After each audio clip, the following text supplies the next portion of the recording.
हमारा टॉपिक है अध्याय 3 एक चर का द्विघात समीकरण में प्रश्नावली 3 पार्ट 3। आज की वीडियो में हम मोस्ट इम्पोर्टेंट प्रश्न को सॉल्व करने वाले हैं। तो हम देखते हैं सबसे पहले प्रश्न 5। दो संख्याओं का योग 48 तथा उनका गुणनफल 432 है, संख्याएं ज्ञात कीजिए। हल, माना अभीष्ट संख्याएं x तथा y है, तब प्रश्नानुसार क्या हो जाएगा। यहाँ पर बोला जा रहा है दो संख्याओं का योग। हमने दो संख्या यहाँ पर x और y ले लिया है। अब सबसे पहले हम देखते हैं कि प्रश्न में बोला गया है कि योग क्या होगा, 48 होगा। तो दोनों का योग हमारा हो जाएगा x धन y बराबर 48। हम इन्हें पहला समीकरण मानकर चलेंगे। अब पुनः हम प्रश्नानुसार देखते हैं प्रश्न में क्या बोला गया है। प्रश्नानुसार अब हमें बोला गया है कि उन्हीं संख्याओं का गुणनफल 432 है, तो हम यहाँ पर लिखेंगे दोनों संख्याओं का गुणनफल यानी कि x into y is equal to 432। तो ये हमारा हो जाएगा दूसरा समीकरण। अब हम यहाँ से एक पहले समीकरण को लेकर देखते हैं। यहाँ से हम y या x दोनों में से किसी एक का मान यहाँ पर निकाल सकते हैं। उसके बाद फिर हम उनका मान यहाँ पर रखेंगे। तो सबसे पहले हम लेते हैं समीकरण 1 से। समीकरण 1 से x धन y बराबर 48। अब हम इन्हें पक्षांतर कर लेते हैं, y को छोड़कर 48, x को इधर पक्षांतर करेंगे, क्या हो जाएगा 48 ऋण x। इस प्रकार y का मान हम समीकरण 2 में रखेंगे। x 48 ऋण x बराबर 432। हमने यहाँ पर समीकरण 2 में y का मान यहाँ पर रख दिया है। इस प्रकार हम इन्हें आगे हल करने से हो जाएगा हमारा 48 x ऋण x का वर्ग बराबर 432। इस प्रकार हम इन्हें पक्षांतर करते हैं तो यहाँ पर हो जाता है 48 x ऋण x का वर्ग, ये इधर आ गया तो 432 ऋण 432 बराबर 0। अब हम दोनों पक्षों में चूंकि यहाँ पर हमें x का वर्ग सबसे पहले लेकर आना है, तो यहाँ पर हम क्या कर देते हैं, दोनों पक्षों में ऋण का गुणा कर देते हैं। इस प्रकार हमारा समीकरण हो जाएगा x का वर्ग ऋण 48x धन 432 बराबर 0। जो संख्या धन में था वो ऋण में हो गया और जो ऋण में था वो धन में हो गया।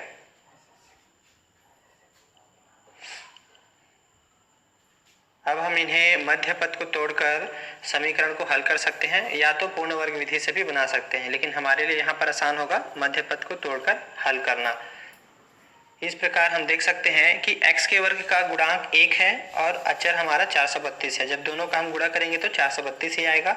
अब मध्य पद को इस तरीके से तोड़ेंगे कि इन्हें जोड़ने घटाने से तो यही रहे, किंतु गुणा करने से हमारा 432 आ जाए। इस प्रकार हम 48x को लिख सकते हैं ऋण 36x ऋण 12x। अब दोनों को जोड़ेंगे तो हमारा क्या आएगा, ऋण 48x आएगा। अब हम यहाँ पर देखते हैं कि इसको हम दो भाग में बांट लेते हैं और यहाँ से हम उभयनिष्ठ निकालते हैं। तो यहाँ से हमारा उभयनिष्ठ निकल जाएगा x और हमारा बचेगा x ऋण 36। यहाँ से हम निकाल सकते हैं ऋण 12, यहाँ हमारा बच जाएगा x और यहाँ हमारा प्लस है तो एक ऋण यहाँ से निकल गया, इसलिए यहाँ पर बचेगा ऋण और यहाँ पर हमारा बचेगा 36 बराबर 0। इस प्रकार हम दोनों पूरे भागों से हम निकाल सकते हैं x ऋण 36 को उभयनिष्ठ। तो यहाँ पर हमारा x ऋण 36 बाहर निकल आएगा और बचेगा यहाँ से x और ऋण 12 बराबर 0। अब हम इन्हें अलग अलग समीकरण के रूप में लेकर हल कर सकते हैं। तब हो जाएगा x ऋण 36 बराबर 0 और x ऋण 12 बराबर 0। इस प्रकार हम इन्हें पक्षांतर कर लेंगे तो x बराबर क्या हो जाएगा 36 और इधर हो जाएगा x बराबर 12। इस प्रकार हमें यहाँ पर x के दो उत्तर प्राप्त हो रहे हैं। तब हम सबसे पहले x बराबर 36 लेने पर हम सबसे पहले यहाँ पर ले लेते हैं x के मान 36 को और इसे हम समीकरण 1 में रखेंगे। तो हमारा समीकरण क्या है, समीकरण 1 ये हमारा है x प्लस वाई बराबर 48।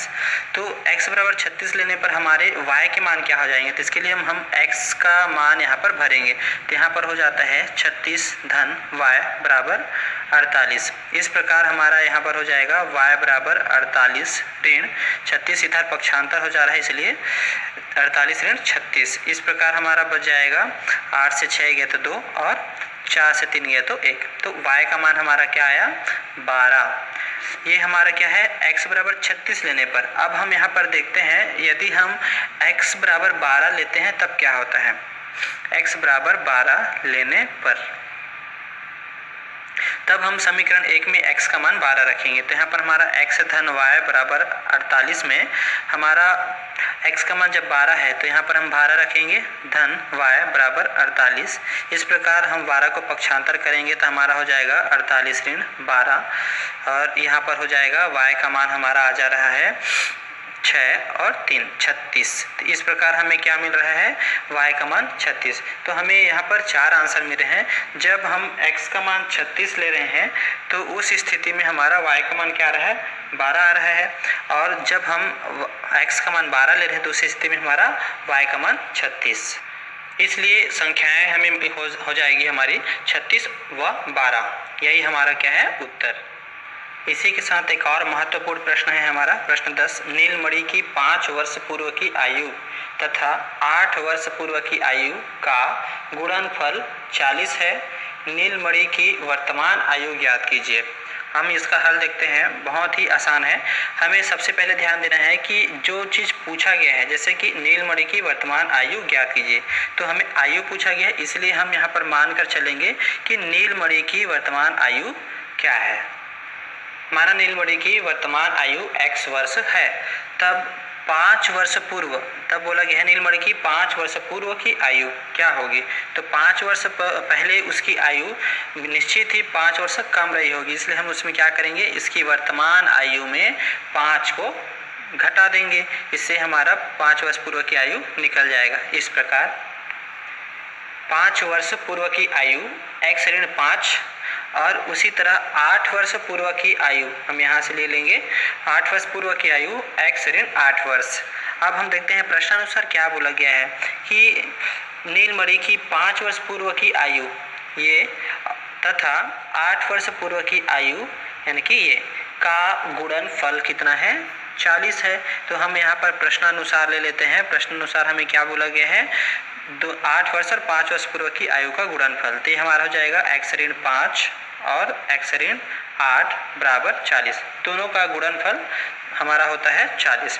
इस प्रकार जब हम इन्हें आपस में गुणा करेंगे तो हमारा हो जाएगा यहाँ पर x का वर्ग ऋण 8x ऋण 5x धन 40 बराबर 40 हम यहाँ पर ले आए हैं और यहाँ पर हमारा हो जाएगा 40। अब हम यहाँ पर देखते हैं कि कैसे आया। तो हमने यहाँ पर क्या किया है, गुणा किया है। कैसे किए हैं, तो x का गुणा हम इनके साथ एक एक बार करेंगे और दूसरी बार हम -5 का गुणा यहाँ पर इनके और इनके साथ एक एक बार करेंगे। इस प्रकार हमारा उत्तर क्या आएगा, x का वर्ग ऋण 8x ऋण 5x धन 40 बराबर 40।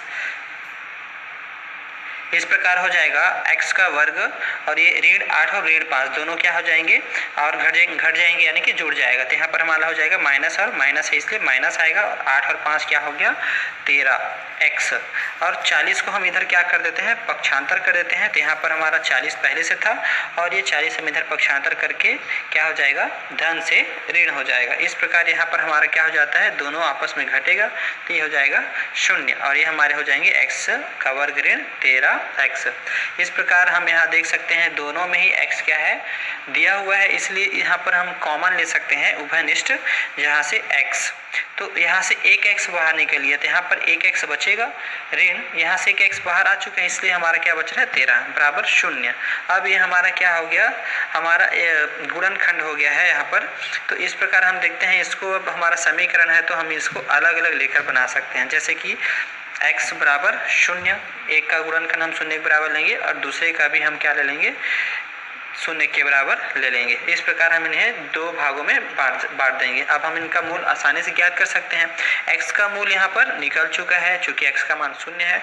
यहाँ पर देखते हैं क्या हो जाता है, तो यहाँ पर हमारा हो जाएगा x बराबर ऋण 13 को इधर पक्षांतर करेंगे तो धन 13। इस प्रकार x का मान 13। तो यहाँ पर हमारा दो उत्तर आ रहा है, x का मान 0 और x का मान 13। तो ध्यान दीजिएगा कि किसी भी व्यक्ति का उम्र 0 नहीं होता है, इसलिए हम यहाँ पर इसको असंभव मानकर चलेंगे। इसलिए हमारा ये मान क्या रहेगा, असंभव रहेगा। इसलिए हम इस मान को क्या कर रहे हैं, रिजेक्ट करेंगे, क्योंकि x किसी का उम्र 0 नहीं माना जा सकता, होता ही नहीं है। अब हम यहाँ पर देखेंगे x का मान 13 है। तो हमें पूछा गया था कि नीलमणि की आयु कितना है, वर्तमान आयु हमें ज्ञात करना था, तो ये हमें वर्तमान आयु मिल चुका है। तो हम यहाँ पर देखेंगे नीलमणि की वर्तमान आयु 13 वर्ष। यही हमारा क्या है, आंसर होगा। इसी तरह आप अन्य प्रश्नों को भी बना सकते हैं और हमें आप कमेंट करके बताइए कि आपको ये वीडियो कैसा लगा, और शेयर कीजिए, लाइक कीजिए। धन्यवाद।